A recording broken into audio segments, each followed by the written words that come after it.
सबका साथ सबका विकास, लेकिन बजट में ये नहीं दिख रहा है। जनता का कट गया साथ, महंगाई ने कर दिया नाश। बताओ कितनी महंगाई है। और इस बजट का आकार 8,08,736 करोड़ 6 लाख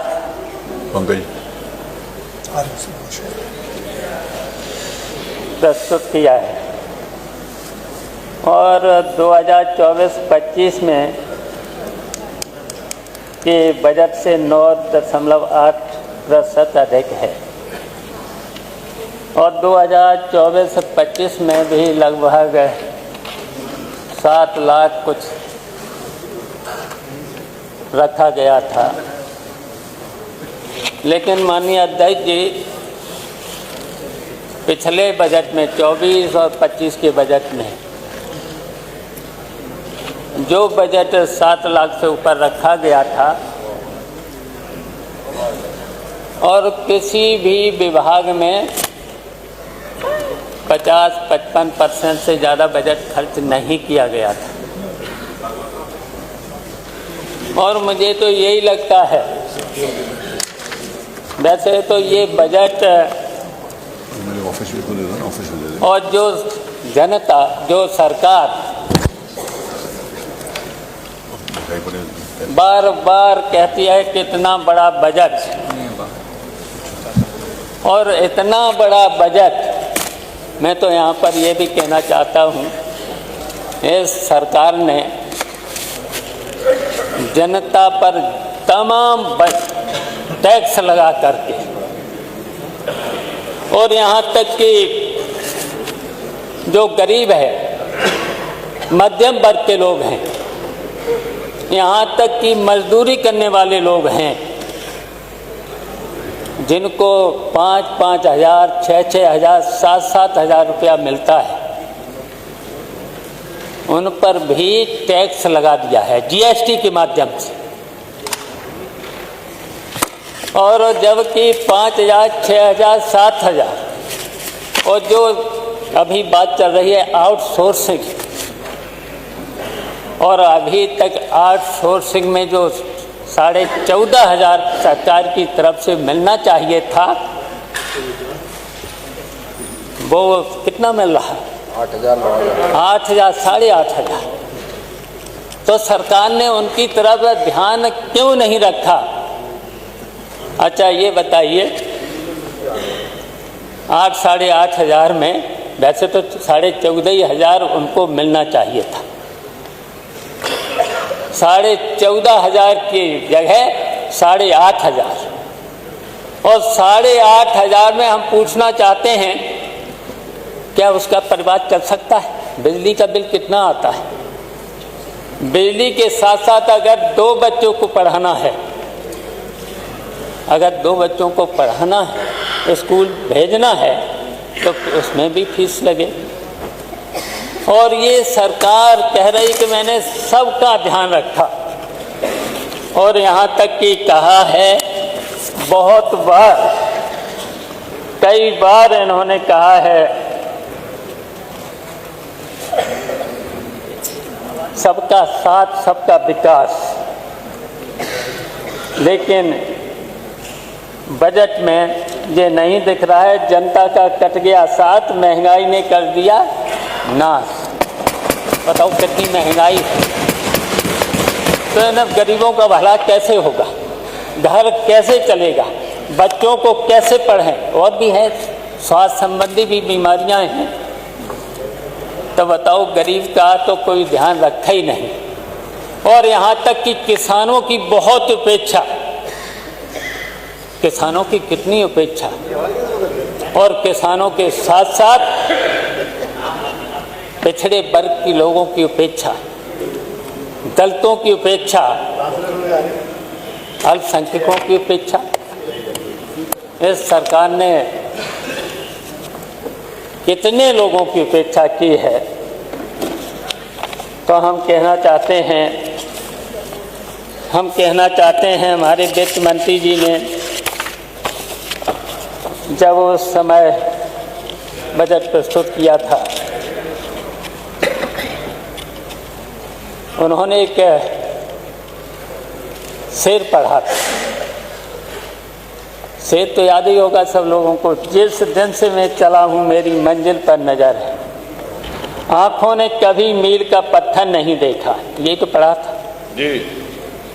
सरकार यदि राह सूचक मील का पत्थर देखती तो उसे पता चलता कि यह उल्टी दिशा की ओर चल रही है।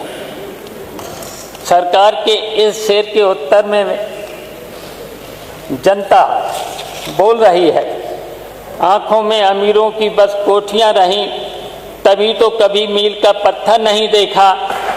सच यह सुने हजूर, खुशियां हैं बहुत दूर, अपने पिछड़े दलितों अल्पसंख्यकों का घर नहीं देखा।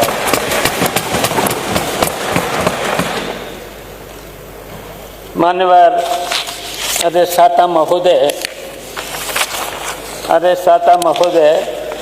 बहुत सी समस्याएं हैं बजट में। जनता के सामने बहुत सी योजनाएं थी, सिंचाई विभाग की बहुत सी योजनाएं थी।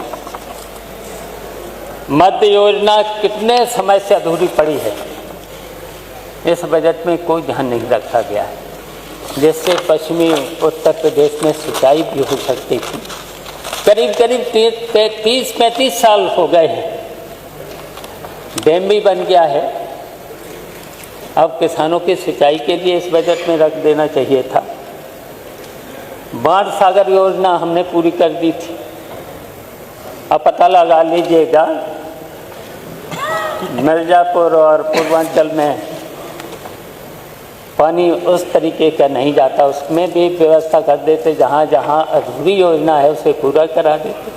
कन्हर योजना अभी तक अधूरी पड़ी हुई है, बहुत पुरानी है। इसी तरीके से पूर्वांचल में सरयू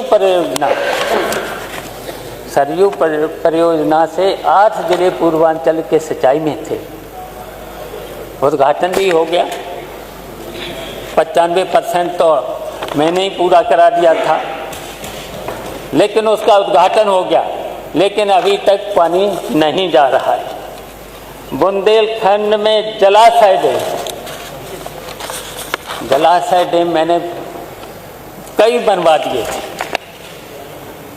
मैंने देखा कि 2 साल तो उसमें कोई दिक्कत नहीं आई है बुंदेलखंड में पानी की, लेकिन क्या उन जलाशयों के लिए इस बजट में रख दिया गया होता? तो इसलिए मैंने कहा किसानों की चिंता नहीं है, गरीबों की चिंता नहीं है। विद्युत व्यवस्था में अभी मंत्री जी बोल तो रहे थे, बहुत कुछ कर दिया है।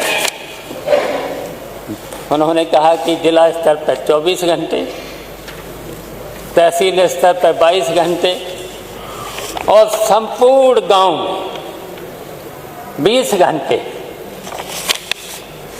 हम तो यही मंत्री जी अगर सामने होते तो कम से कम गांव में 10 घंटे रात को, 10 घंटे दिन में बिजली दे दो, इतना ही बिजली दे दो। अगर इतना नहीं दे पाते हो तो कम से कम 8 घंटे दिन में, 8 घंटे रात को, ये व्यवस्था होना चाहिए। ट्रांसफार्मर हम तो जान रहे हैं कि ट्रांसफार्मर सही है कि थोड़ा सा सुधार हुआ है, लेकिन जो कह रहे थे मंत्री जी कह रहे थे उतना सुधार अभी नहीं है। इतना देखिए विजिलेंस के द्वारा और विजिलेंस के साथ साथ यहाँ तक कि लाइनमैन भी फोटो खींच लेता है, और जो कि फोटो खींच करके वहाँ का जेई जाता है सीधे थाने में FIR। पहले तो सेटिंग करते हैं, अगर सेटिंग करते हैं कि अगर उन्हें 15,000-20,000 रुपए की अगर सेटिंग हो जाती है तो FIR नहीं होगी। ये चल रहा है जनता के साथ। लेकिन यहाँ तो बड़ी बड़ी बातें इस तरीके की हो गई, ये लगता है कि ये सब बजट ने और 2024-25 के बजट ने शायद दुनिया में सबसे नंबर 1 उत्तर प्रदेश कर दिया है। ये बढ़ चढ़ के बातें हो रही हैं, और जबकि ऐसा नहीं है। आज भी अर्थव्यवस्था में उत्तर प्रदेश 32वें स्थान पर है, केवल बिहार पीछे है इससे। लेकिन यहाँ लगता है कि उत्तर प्रदेश नंबर 1 पर हो गया है। तो इस तरीके की ये बातें चल रही हैं। और अधिष्ठाता महोदय, क्योंकि समय कम है, बातें तो बहुत सी थीं कि महोदय सरकार अफसाही के दुष्चक्र में फंस चुकी है।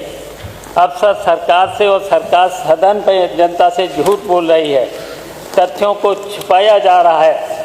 2016-17 में हमारे प्रदेश की अर्थव्यवस्था 12.5 लाख करोड़ थी।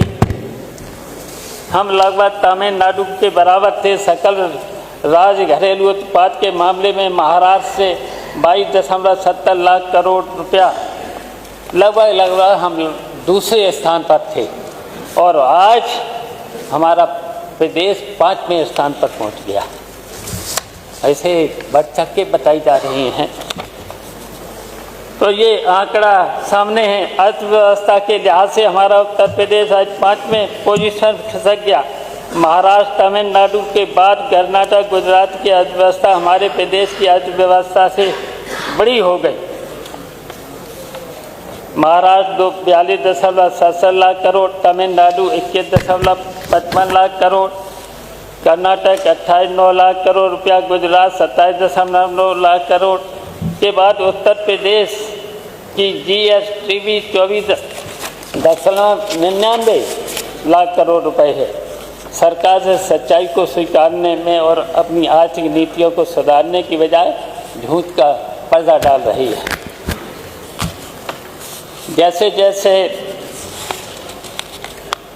जब बजट खर्च नहीं कर पा रहे हैं तो हर साल बजट का आकार बढ़ाने का औचित्य क्या है, समझ से परे है। अगर आज कबीरदास जी होते तो क्या कहते, बड़ा हुआ तो क्या हुआ जैसे पेड़ खजूर, पंथी को छाया नहीं फल लागे अति दूर, कर्ज बढ़ाऊ ये बजट बेकार है। जी बहुत धन्यवाद।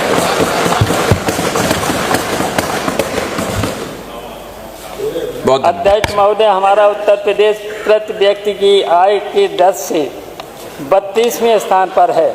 उत्तर प्रदेश की औसत आमदनी नीति आयोग के अनुसार 3,514 रुपया है। आर्थिक सर्वेक्षण के अनुसार 96,000 कुछ रुपए है। वहीं सिक्किम, दिल्ली, गोवा के प्रति व्यक्ति आय 5 लाख रुपए से अधिक और तमिलनाडु, गुजरात, कर्नाटक जैसे बड़े राज्यों की प्रति आय 3 लाख रुपए से अधिक है। माननीय, मेरी चिंता है कि हमारे देश प्रतिदिन तुलना में पिछड़ता चला जा रहा है। अभी तो समय है मेरा, नहीं हो गया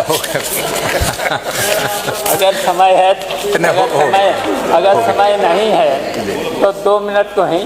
नहीं, एक तो हम कुछ नहीं अब बोलना चाहते हैं। केवल तुम सोच रहे हो बस बादल की उड़ानों तक, मेरी तो निगाहें हैं सूरज के ठिकानों तक। ये वित्त मंत्री की शायरी। तो ये शायरी सुनकर मुझे लगता है खुद को आसमान से उड़ता हुआ बाज समझ रहे हैं, लेकिन हकीकत यह है कि ज़मीन पर जनता बदहाली से करहा रही है। आपकी निगाहें सूरज के ठिकानों तक होंगी, पर क्या यह बताने की जहमत उठाएंगे कि प्रदेश का किसान कब तक सूखे खेतों को ताकता रहेगा? युवा कब तक बेरोजगारी की तपती धूप में भटकते रहेंगे? महिलाएं कब तक असुरक्षा की काली रातों में जीती रहेंगी? ये बहुत आप बादलों की उड़ान और सूरज की रोशनी की बात कर रहे हैं, पर क्या यह सच नहीं कि प्रदेश के विकास की योजनाएं हर बार बादलों के बादलों में घिरी जाती रहीं?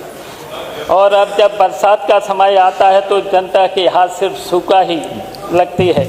आपकी निगाहें सूरज पर हैं, पर सड़कों पर गड्ढे, अस्पतालों के में दवाओं की कमी और स्कूलों में टूटी ये छतें पत्रक। आपको क्यों नहीं दिखती? 16 मिनट होने जा रहा है। गरीब की थाली से गायब होती रोटियां, महंगाई से बिलखती गृहणियां और लूट पाट से सहमे व्यापारी, ये सब आपकी सूरज जैसी रोशनी से क्यों चुप हो जाते हैं?